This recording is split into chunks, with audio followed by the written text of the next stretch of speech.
راہ تا قیامت موجود رہے گی. اور دیگر مشائخ نے ان کی اس بات سے اتفاق تو کیا ہے, لیکن اس حکم کے تحت کہ لفظ محبت بہت ہی عام ہونے کے باعث بالکل زار و عیاں سا ہے, انہوں نے کوشش یہی کی ہے کہ اسے خلق میں یوں عام اور پامال نہ ہونے دیا جائے, اور اخفا اور رمز کی خاطر اس کا نام تبدیل کر دیا جائے, لیکن اس طرح کہ یہ تبدیلی اس کے معنی پر اثر انداز نہ ہو, یعنی اس کے معنی برقرار رہیں لیکن ہر کیا ہو ایسے اس کو بچانے کے لیے کچھ رمز و کنایہ کی کیفیت پیدا کر دی جائے.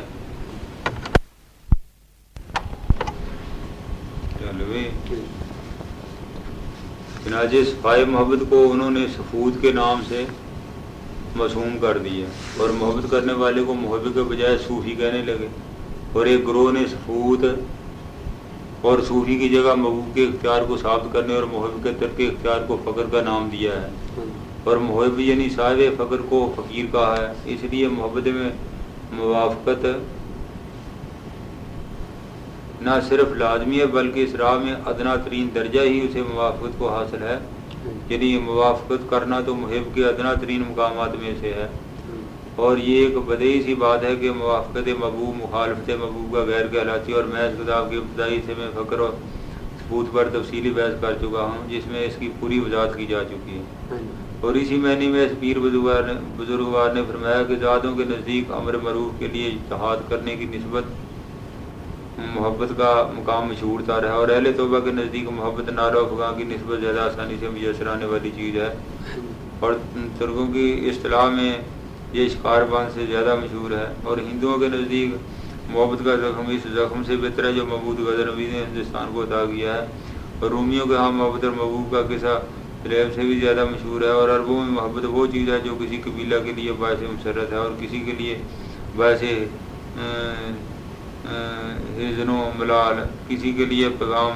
پیام کامرانی اور کسی کے لیے پیغام شکست و فرار. اور مراد ان تمام اقوال کے درانے سے یہ ہے کہ انسانوں کا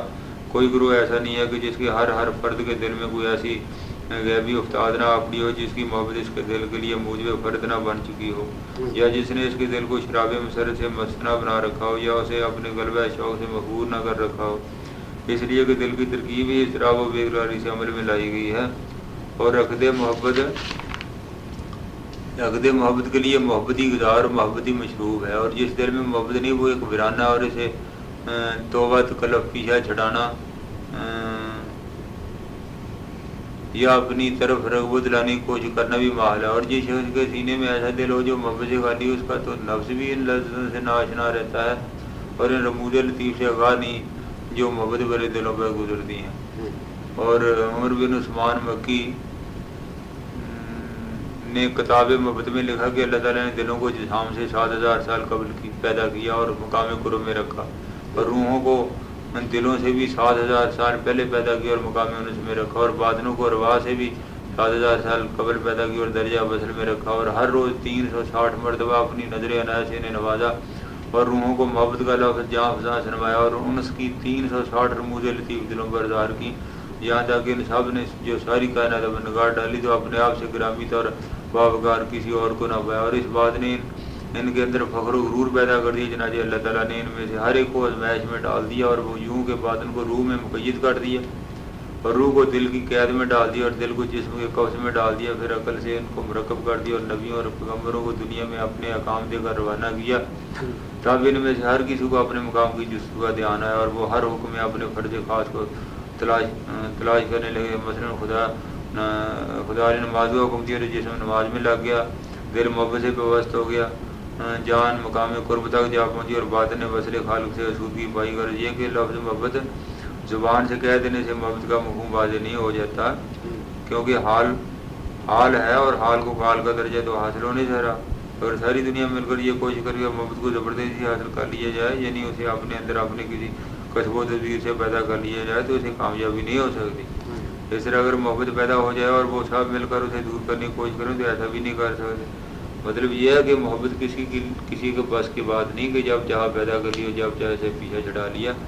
اس لیے کہ وہ بخشش الہی ہے نہ کہ کسب بندہ. اگر تمام اہل دنیا یکساں ہو جائیں, یکجا یکجا ہو جائیں اور اجتماعی کوششیں کسی طالب محبت کے لیے محبت کو حاصل کرنے کے لیے تگ و دو کریں تو انہیں کامیابی نہیں ہو سکتی. اور اگر وہ سب کے سب جمع ہو کر کسی اہل محبت کے دل سے محبت کو دور کرنا چاہتے تو وہ بھی ایسا نہیں کر سکتے اور یقیناً وہ عاجز آ جائیں گے, کیونکہ محبت تو ایک عطیہ الہی ہے اور آدمی ماذ لا ہی یعنی لاب و لاب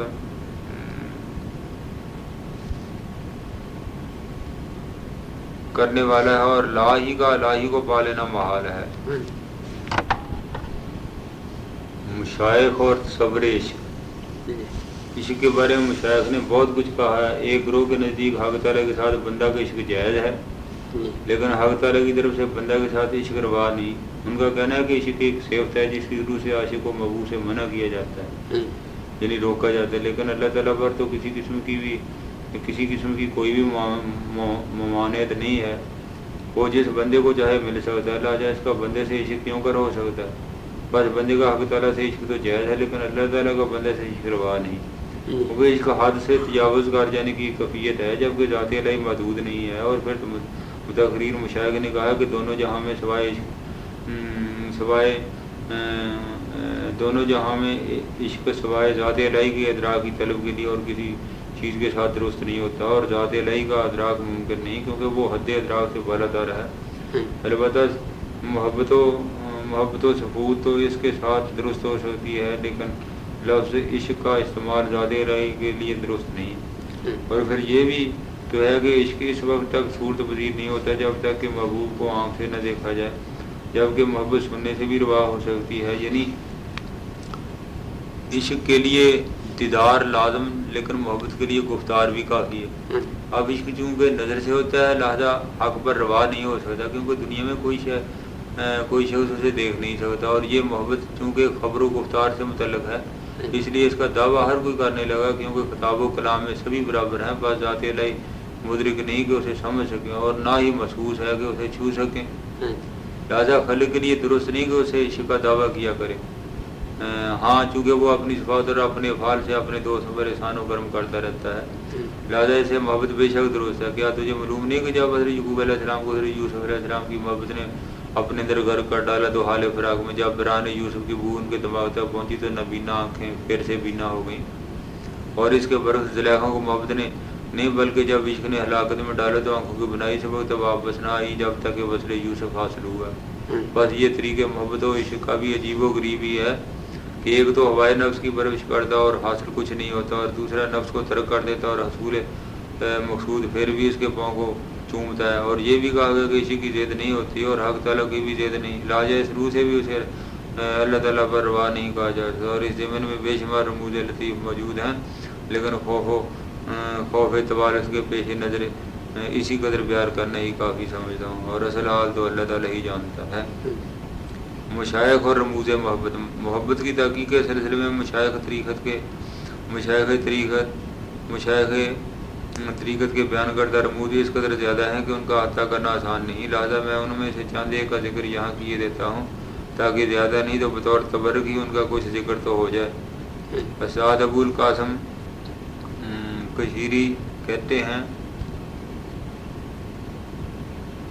استاد ابو القاسم کشیری کہتے ہیں محبت یہ ہے کہ محبت کرنے والا اپنے تمام اصحاب کی اپنے محبوب کی طرف کا حق ادا کرنے کے لیے نفی کر دے تاکہ وہ ذات حق کا ثبات کر سکے. یعنی چونکہ محبوب ذات حق باقی اور محب فانی ہے, لہذا غیرت محبت کا تقاضا ہی یہی ہے کہ بقائے محبت کی نفی ہو جائے, یعنی وہ فانی ہو جائے تاکہ ولایت مطلق طور پر اسے حاصل ہو جائے. اور محب کی صفات کا فانی ہونا ذات محبوب کو ثابت کیے بغیر ممکن نہیں ہو سکتا. اور یہ روا نہیں کہ محب اپنی صفت کے ساتھ قیام ہو, کیونکہ اگر ہو سکتا یعنی وہ اپنی صفت کے ساتھ قیام ہوتا تو جمال محبوب کا نیاز مند نہ ہوتا بلکہ اسے بے نیاز ہوتا ہے. اس کا اپنے اوصاف کی نفی و آمادہ و طلبگار ہو جانا بجائے خود یہ اظہار کرتا ہے کہ اس کی زندگی قیام ہی جمال محبوب سے ہے, اور اسے ضرور ایسا کرنا ہی ہوتا ہے کیونکہ اسے خوب معلوم ہوتا ہے کہ اپنی صفت کی موجودگی میں اس کا محبوب سے موجود رہنا لازمی ہے. یعنی پھر اپنی صفتی کو دیکھا کرے, دیدار محبوب کی نعمت اسے میسر نہیں آ سکتی. بس محبت محبوب سے اپنی ذات کو دشمن بنا دیتی. اور مشہور ہے کہ حسین بن منصور نے سولی چڑھنے سے پہلے جو آخری کلمات اپنی زبان سے نکالے وہ یہ تھے صاحب وجد کی محبت یہی ہے کہ وہ اس ذات بات کو بعد ہی کہتا رہے. اور سوری کا کیا ہے، محب کو تو پسند ہی یہ ہوتا ہے کہ اس کی ہستی راہ محبت سے ہٹ جائے.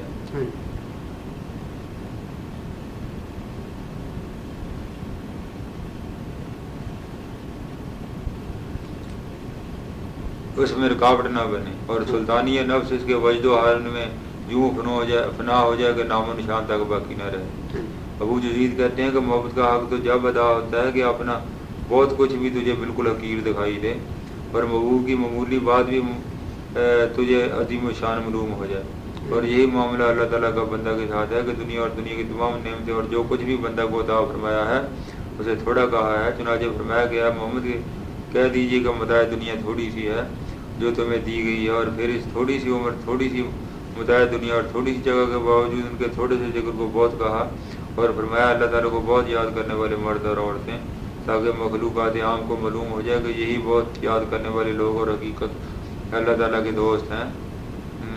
لیکن یہ صرف تو مخلوق کے لیے درست نہیں ہو سکتی، اس لیے کہ حق کی طرف سے بندہ کو جو کچھ ملا ہے اس میں کوئی چیز تھوڑی نہیں ہے. البتہ بندہ کی طرف سے جو کچھ کیا جائے وہ بہرحال تھوڑا ہے. اور سہل بن عبداللہ کہتے کا محبت یہ ہے کہ محبوب کی اطاعت و بندگی کے ہوش میں محبت یہ ہے کہ محبوب کی اطاعت و بندگی کو ہوش میں لیا جائے اور اس کی مخالفت سے بالکل اعراض کیا جائے. اس لیے کہ جذبہ محبت جس قدر قوی ہوگا اسی قدر فرمان دوست کا بجا لانا دوست کے لیے سہل اور آسان ہو جائے گا. اور یہ دلیل رد ملحدین سے جو یہ کہتے ہیں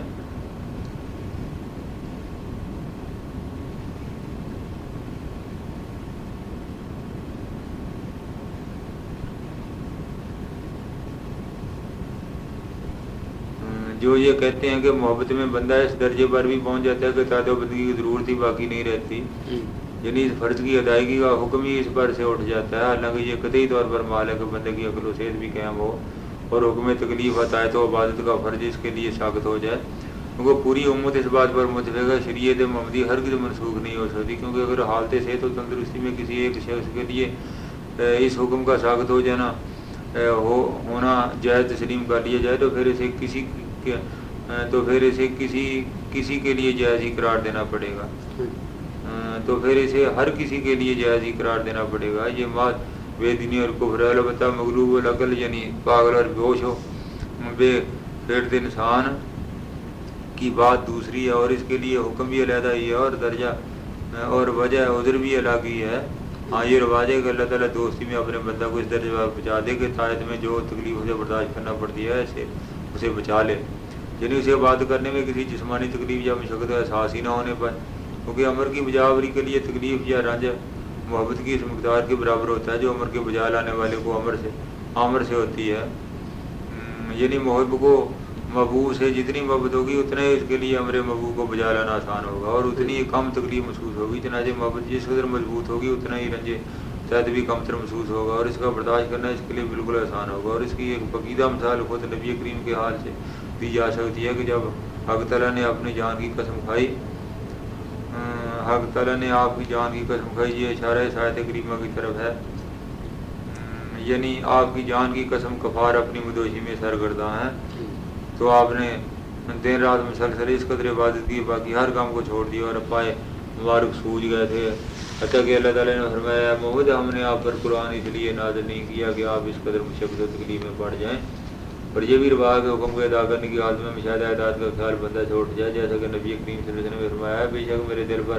پردہ ڈال دیا جاتا ہے اور میں روزانہ 70 مرتبہ استغفار کرتا ہوں، یعنی روزانہ میں 70 بار اپنے کردار پر استغفار پڑھتا ہوں. اور حضور کے یوں فرمانے کی وجہ یہ تھی کہ وہ اپنے کردار یعنی فعل و عمل کی طرف دیکھتے ہی نہ تھے تاکہ اپنی اطاعت و بندگی کو دیکھ کر دل میں غرور و تکبر پیدا نہ ہو جائے.